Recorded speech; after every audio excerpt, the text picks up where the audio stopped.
Alright, what's up guys? Now finally in this video, I want to answer the age-old question that I've been seeing online a lot. Can you tint your Jeep Wrangler Unlimited soft top windows? I've seen on some of the forums, some people say you can, some people say you can't. Some people say use the cling, I think it's the instant cling tint, and it should work. Some people say that on the side windows it will work, and then on the back window sometimes it won't because it curls just slightly, so sometimes that won't stick. And also, even on one of the videos that I did, they commented that you could possibly do it with the instant cling tint film. So I said I'm gonna give it a shot. I am not an expert at all. I tinted out only a couple things before. I did actually in my Camaro. I did the tail lights. I did tint those out and they came out okay. Granted though, those were pre-cut, so that was a pretty simple job, and that was like a really small surface area. I tried tinting out before some other tail lights, and it didn't come out the best. So I'm not an expert, so if I can do it, pretty much anyone can. But let me show you guys the stuff that I bought. Alright, so this is the kit that I bought. I have some window tint application kit. Has some like spray and like the cut. I think some other stuff in there. The instant cling. I did the 5% instant cling film, and then some extra rollers and stuff. Now what I plan on doing is actually putting the Jeep inside of the garage. Now I'm just gonna take off this, yeah, I'm gonna just take off all of the side windows for the soft top and just bring them inside because it's gonna be warmer in there, and yeah, I just don't wanna do it outside. And I think from what I've been looking online, you should clean them. So I'm gonna clean the inside of them, just make sure that they're clean before I apply any of the film. But yeah, so hopefully this comes out okay. It's like really cold out right now. It's probably around like 30 degrees. So yeah, I don't wanna be doing it outside. I wanna do this inside, and luckily enough, I can just take them off and then put them back on. So yeah, so I'm gonna move the car in the garage, and then we're gonna start this whole process.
This is what it looks like.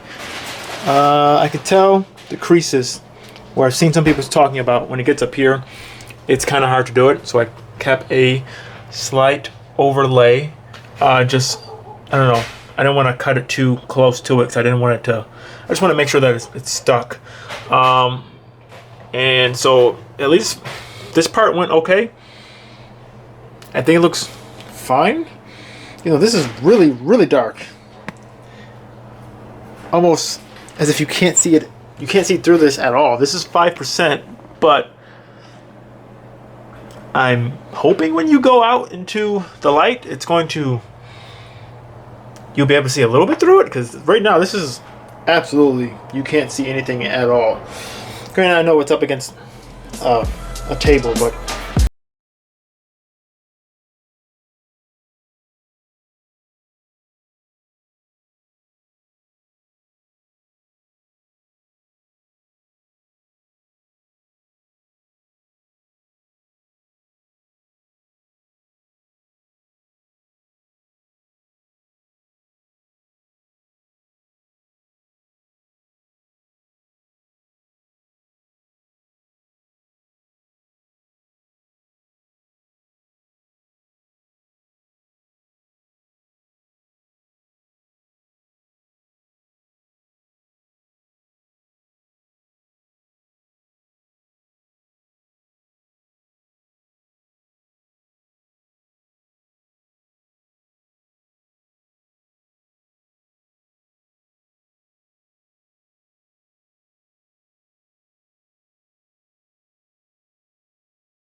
All right, so as you guys can see, this is actually a couple of days later. This is the finished product.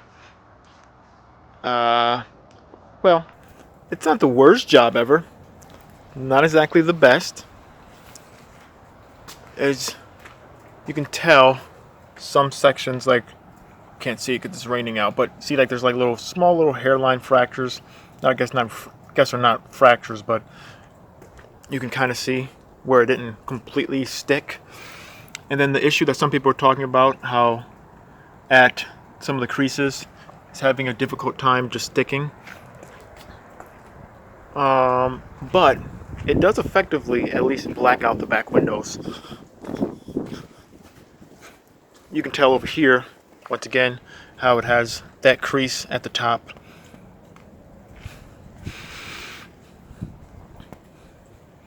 But for, you know, less than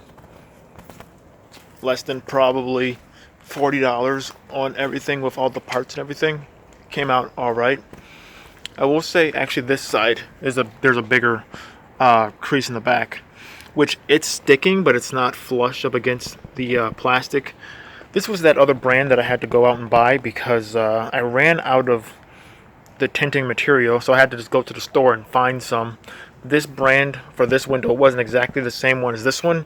It was still that instant cling, but it was a different brand, and it seems to have worked, but it's not. It didn't work as good as the other sides. As you can tell, like in the back, still it's there, but it's not like completely flush. It's just like a little bit of room, so it doesn't look like the window's completely tinted. Yeah, so overall, I think it came out okay. It doesn't look professionally done, but it doesn't look like it's the worst thing ever. So I think it looks okay. I honestly might that other window, decide that I had to get the other tinting materials. I might redo that window. I'm not sure yet. Now that I've had a little bit more experience doing it, I feel like I can do a better job. But I think for right now, it looks okay. You know, that one window, like I said, I might redo that one. I'm honestly kind of curious of taking on the back to like actual glass windows. You know, this was my first time ever trying to tint out windows or do anything like that. So I think for my first job of ever trying to do it, doing it myself, I think it came out okay. So I might try and do the other windows. But yeah, so overall, I mean, that's how I did it. I think it came out okay. You know, could have been better, but it could have been worse though. And I think if you have any type of experience doing tenant windows or anything like that, you would probably do, you know, a decent job at it. So at least so far, this instant cling tint film, it has worked, and I think it looks okay. But anyway, so thank you so much, guys, for watching this video. If you like this video, give it a like. Check out my channel. I have a lot of Jeep Wrangler related content. And also, if you get a chance, check out my website too, Geeks with Cars. There's a lot of Jeep related content on that website as well. Yeah, so thank you guys so much, and I'll see you guys in the next video. See ya.